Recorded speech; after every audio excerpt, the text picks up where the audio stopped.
Picture this. You finally hit the magical $1 million mark in your retirement savings. You're probably thinking you've made it, right? Time to buy that yacht, upgrade to first class forever, and maybe even consider hiring someone to tie your shoes for you.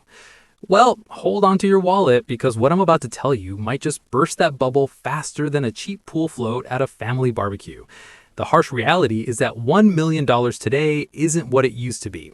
Your grandfather might have been able to retire like a king with that amount, but unless you're planning to spend your golden years eating ramen noodles and binge watching free television, you might want to adjust those expectations. My name is James, and I help people navigate the often confusing world of personal finance and retirement planning. If you're looking to understand what your money can actually do for you in retirement, make sure to hit that subscribe button and give this video a thumbs up if it helps clear things up. Here's something that might shock you. That $1 million portfolio you've been dreaming about, it's not going to fund the lavish retirement lifestyle you see in those glossy magazine advertisements. In fact, it might barely cover what you'd consider a comfortable middle-class retirement. The question we need to answer today is simple but crucial. Exactly how much income can you realistically expect from a $1 million retirement nest egg? Before we dive into the numbers, let me paint a picture of what most people think retirement looks like with $1 million in the bank. They imagine withdrawing whatever their investments earn each year and living off those gains. Sounds logical, doesn't it? I guess if your portfolio grows by 12% one year, that's a cool $120,000 to spend. Not bad for doing absolutely nothing except owning some stocks and bonds. But here's where this fantasy crashes into reality like a shopping cart hitting a speed bump. The stock market doesn't hand out steady paychecks. One year, you might see your investments soar by 25%, making you feel like Warren Buffett's smarter cousin. The next year, you could watch that same portfolio drop by 10%, leaving you wondering if you should have just stuffed your money under a mattress instead. Let me give you a real example of just how unpredictable this can get. Back in 2018, the market decided to throw investors a curveball, delivering negative returns that left many people staring at their statements in disbelief. If you had been counting on those market gains to fund your retirement, you would have been in for a very unpleasant surprise. Imagine explaining to your spouse that this year's vacation budget just disappeared because the market had a bad mood. Then there's the sneaky villain that nobody likes to talk about: inflation. While you're busy celebrating your $1 million milestone, inflation is quietly working behind the scenes like a pickpocket at a crowded festival. That money loses purchasing power every single year, which means what seems like a fortune today might feel more like pocket change decades down the road. Think about it this way. Remember when a candy bar cost 50 cents? Now that same candy bar probably costs $2 or more. That's inflation doing its dirty work. And it's not going to stop just because you've retired. Your $1 million today will buy significantly less stuff 20 or 30 years from now, even if the number in your account stays exactly the same. This is precisely why financial experts have spent countless hours trying to figure out the sweet spot for retirement withdrawals. How much can you safely take out each year without running the risk of eating cat food in your 80s? The answer isn't as straightforward as you might hope, and it definitely isn't as generous as most people assume.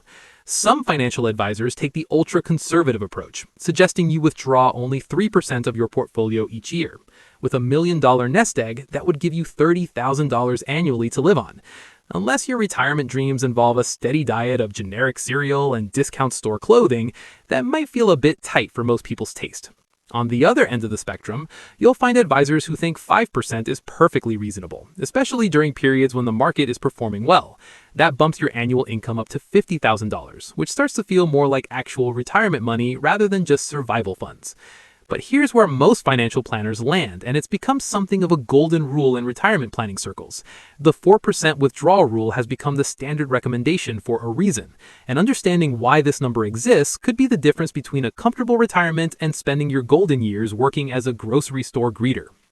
This 4% figure isn't just some random number that someone pulled out of thin air during a boring committee meeting.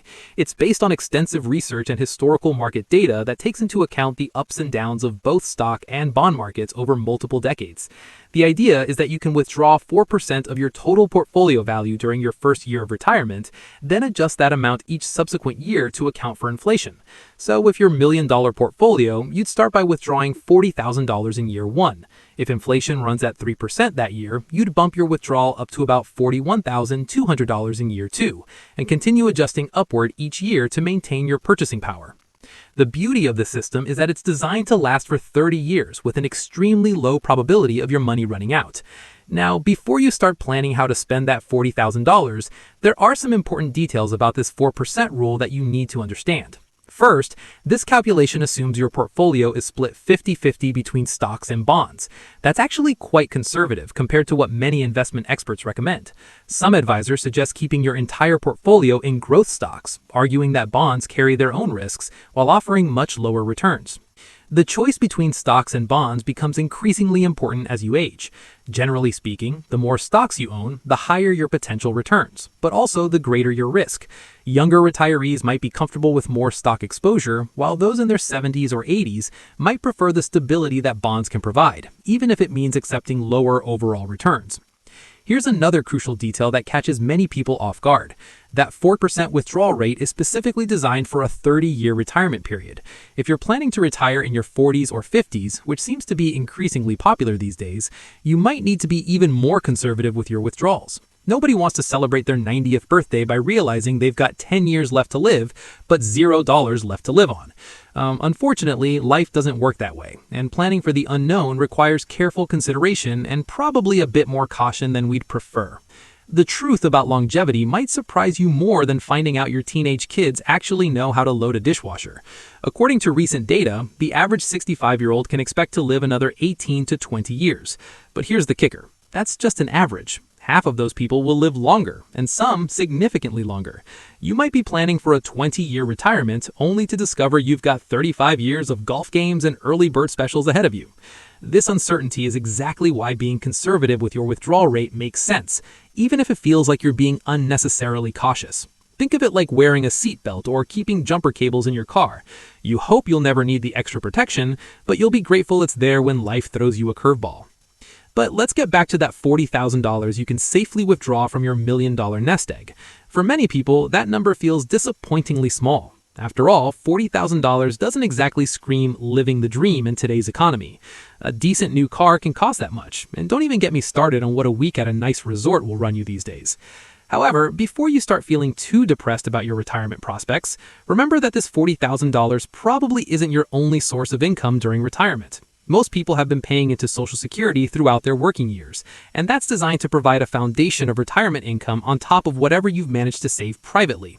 The average Social Security benefit currently sits at around $1,600 per month, or roughly $21,600 per year. Now, your actual benefit might be higher or lower depending on how much you earn during your working years and when you decide to claim benefits. If you wait until your full retirement age, you'll get more than if you claim early. Wait even longer until age 70, and your benefits increase even more.